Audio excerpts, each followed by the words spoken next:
Ya pokoknya olahraga yang seperti ini tuh teman-teman ya, sebenarnya adalah kita itu mau, ya kalau orang diet ya maksudnya, pengen kurus misalnya. Ini saya nyebrang ya teman-teman. Kalau orang diet pengen kurus, ya itu sebenarnya komitmen ya. Komitmennya maksudnya, mampu nggak kita, nih ya teman-teman ya, lihat ya, ini track awalnya nggak ada yang lari di sini gitu. Jadi ini kami nemukan track khusus kami. Nih sepi banget nih kalau pagi gitu ya, enak buat olahraga jalan atau lari gitu. Nanti kalau teman-teman yang ada di Kota Palangkaraya mau tahu trek ini, boleh komen di bawah gitu, nanti saya kasih tahu. Ini lumayan nih teman-teman nih, enak kita lari itu, nggak ada gangguan, bisa pagi sore. Ini memang sebenarnya ada rumah-rumah orang juga gitu, tapi masih lumayan lah ya, masih lumayan, masih bisa lah dibuat ini ya.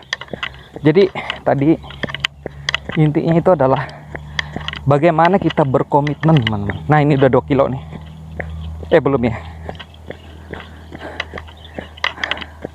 dia di ini kalau ada ini ya, kalau kita lihat nih ada 119, dia di denyut nadi saya itu, denyut heart rate itu tulisannya di situ intensif gitu. Jadi olahraga yang saya lakukan itu intensif. Setelah intensif itu ada aerobik, kemudian ada anaerobik tingkatannya. Jadi kalau biasanya sudah anaerobik, saya mengurangi sedikit gitu ya. Jadi kembali lagi bahwa kalau orang mau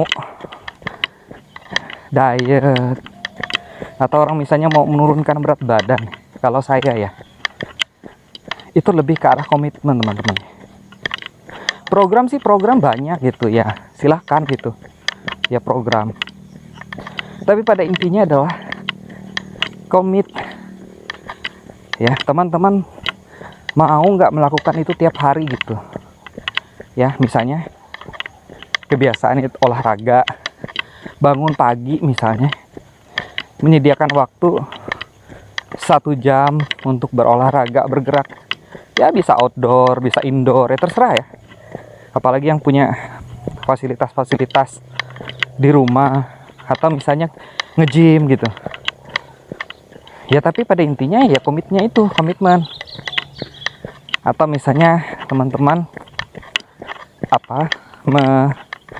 berdiet gitu ya, mampu nggak ya berkomitmen untuk mengurangi camilan ya, misalnya mengurangi karbo ya.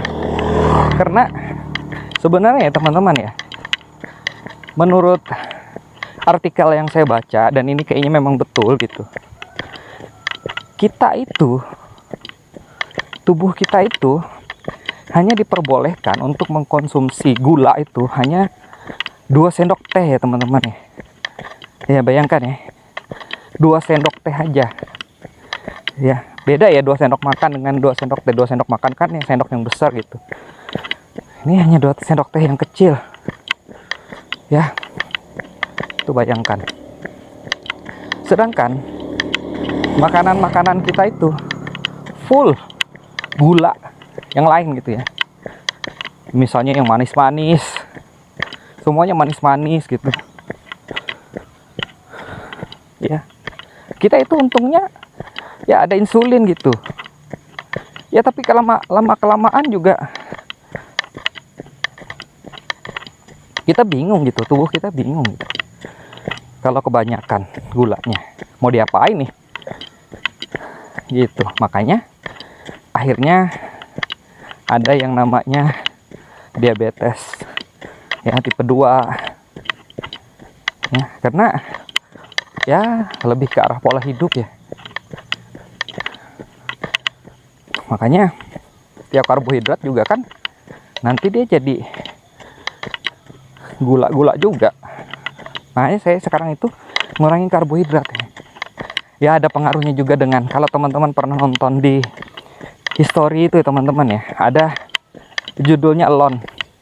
Jadi dia semacam game itu kemampuan untuk survival, bertahan hidup ya. Jadi mereka ada berapa orang gitu ya, ditaruh di tempat yang ekstrim ya. Nah itu Jose, dia sudah belok gitu ya, nanti saya ikut ya. Halo Jose.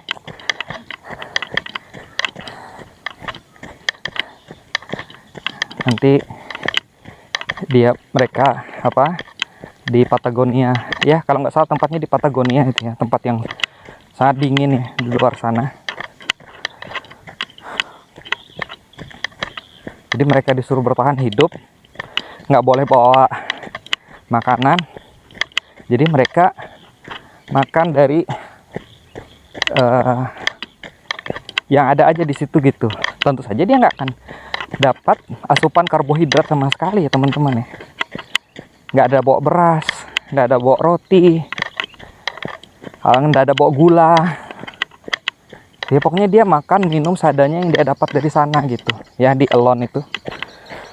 Nanti siapa yang paling lama bertahan itu bisa mengklaim juara dan sejumlah uang, kalau nggak salah 500.000 US dollar gitu. Wah banyak itu teman-teman, setengah juta US dollar gitu ya. Tapi mau sebesar apapun hadiahnya, yang namanya survival ya tanpa makan, dengan kebiasaan kita yang sekarang itu sangat sulit gitu ya. Sehingga dari beberapa tayangan itu saya bisa menyimpulkan gitu ya, manusia itu bisa bertahan, yang bisa survival walaupun dia nggak ada asupan karbohidrat gitu sementara ya, hanya dengan konsumsi yang penting protein ada gitu. Jadi mereka itu bisa mencari dari hewan-hewan buruan, ikan, tupai. Syukur-syukur dia pernah dapat rusa itu ya, rusa besar, dan dia bisa menang gitu karena rusa kan besar, jadi cukup untuk persediaan makanannya. Tapi kan mereka harus ngolah juga ya. Jadi itu yang bisa bertahan hidup gitu. Sehingga ternyata dengan mengurangi karbohidrat itu bisa hanya dengan konsumsi protein. Kalau saya sebenarnya mengurangi ya teman-teman ya, nasi saya udah lama gitu ya, udah hampir 6 bulan itu nggak makan nasi. Saya hanya mengganti nasi itu dengan kentang gitu ya. Jadi dengan kentangnya pun nggak terlalu banyak gitu, jadi tetap dapat karbohidratnya ya, tapi porsinya kurang gitu, dan nggak nasi gitu ya. Iya lumayan lah ya. Dan karbohidrat itu penting gitu sebenarnya untuk zat pembangun tubuh kita. Biasanya kalau kita tidak kurang mengonsumsi karbohidrat ya, itu biasanya orang yang biasa ya, udah biasa konsumsi karbohidrat dengan kadar-kadar gula yang tinggi gitu ya. Kalau makan di warung harus pesan es teh manis misalnya ya, sudah nasinya banyak harus pesan es teh manis lagi, kan ya, itu semuanya gula. Tapi biasanya karbohidrat itu memang cukup penting juga ya teman-teman. Biasanya kalau kita terbiasa makan karbohidrat, terus kita mengurangi karbonya, itu biasanya otot-otot kita gitu mengecil gitu. Makanya itu harus diimbangi ya, agar otot-otot itu nggak mengecil dengan ekstrim. Dan tentu saja kita kan kurus ya, jadi kita harus sambil mengangkat beban, misalnya berolahraga atau push up, sit up itu, agar dia tetap proporsional itu ya, otot-otot kita itu. Ini matahari sudah mulai terbit ya teman-teman ya. Jadi masih belum ada matahari dari sebelah sana ya, sebelah timur berarti di sana.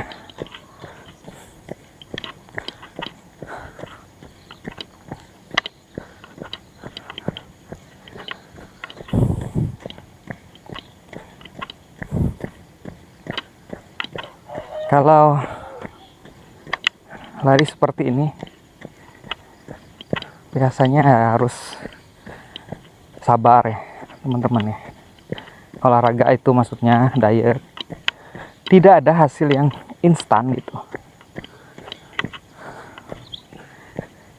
ya. Kayak misalnya saya, kalau misalnya diet ya otomatis saya nggak bilang diri saya diet juga sih sebenarnya, cuman ya mengurangi lah porsinya. Saya tetap makan kayak ayam goreng gitu ya, saya tetap ya, saya perbanyak protein, saya perbanyak sayur-sayuran gitu. Nah, Jose sudah ngelewatin lagi nih dia, karena dia kencang dia tuh ya Jose tuh. Nanti kita putar 2 kali ya teman-teman ya di sini, terus udah kita balik, jadi pas jam ya gitu aja teman-teman ya, tiap hari gitu ya. Harus sabar, nggak ada yang hari ini olahraga, hari ini diet, besoknya udah kurus itu ya, enggak. Butuh waktu gitu, beberapa bulan. Saya biasanya ditemani oleh istri saya itu biasanya, cuman sedang gara-gara anak yang kecil itu sulit bangun, jadi ya terpaksa lah. Nah, ini dulu ya sampai enak lah, nanti dia ikut lagi.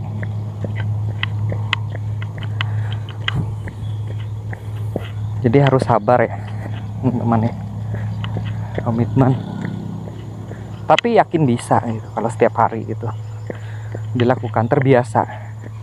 Sebenarnya gini ya, orang mau makan nasi itu 1 piring penuh gitu ya, dengan nasinya cuman setengah piring gitu ya, atau sedikit aja lah, itu kenyangnya sama ya. Saya udah coba loh. Jadi biasanya itu cuman seperti ya tipu-tipuan visual aja sebenarnya ya, karena kita lapar mata kan, katanya bisa ya lapar mata ya. Jadi mata kita mengirimkan sinyal-sinyal bahwa kita itu lapar ya, jadi kita ambil sebanyak-banyaknya ya, padahal tubuh kita nggak perlu gitu, nggak perlu sebanyak itu ya. Coba ya teman-teman lihat ya, dari tadi kami di sini udah hampir setengah jam, paling 1 atau 2 aja yang lewat gitu. Enak ya, aman di sini ya.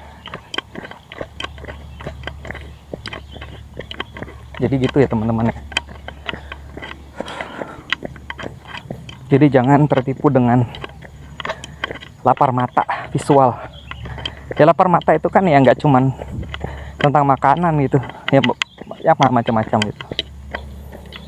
Contoh aja misalnya teman-teman lagi shopping nih, shopping itu jangan, saya anjurkan jangan dalam keadaan lapar gitu, apalagi shopping belanja bahan makanan dalam keadaan lapar. Jangan ya teman-teman ya, makan dulu, puas, kenyang, baru shopping. Karena kenapa? Kalau kita shopping, terutama bahan-bahan makanan, dalam keadaan lapar, ya itu tentu saja bisa membuat kita itu belanja nggak karu-karuan gitu. Ambil semua gitu. Padahal itu nggak kita butuhkan. Itu yang namanya lapar mata. Ya, sama misalnya orang ke suatu resepsi atau yang all you can eat gitu. Atau yang ngelihat orang-orang jual makanan online ya. Yaitu semuanya bisa bikin lapar mata gitu. Jadi kita membabi buta gitu, ngambil sebanyak-banyaknya. Padahal tubuh kita itu nggak butuh sebanyak itu gitu. Tubuh kita itu terprogram sesuai dengan program kita. Kalau kita memprogram dia standar, sedikit, ya yang cukup gitu, ya dia cukup. Tapi kalau kita program dia harus banyak, besar, porsi jumbo, ya jumbo juga gitu ya, dia akan terima terus, bisa gitu ya, bisa dia sampai akhirnya kesulitan lagi kita mengembalikannya. Makanya sudah disusun yang namanya indeks massa tubuh gitu.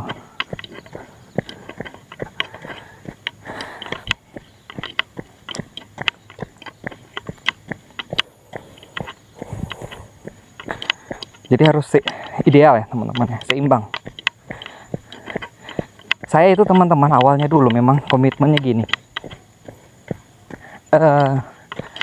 Ketika berat badan saya itu udah hampir 70 waktu itu, baju-baju saya itu udah nggak muat semua gitu. Jadi saya pikir ketimbang saya mahal-mahal beli baju, kenapa nggak saya komitmen untuk menurunkan berat badan aja.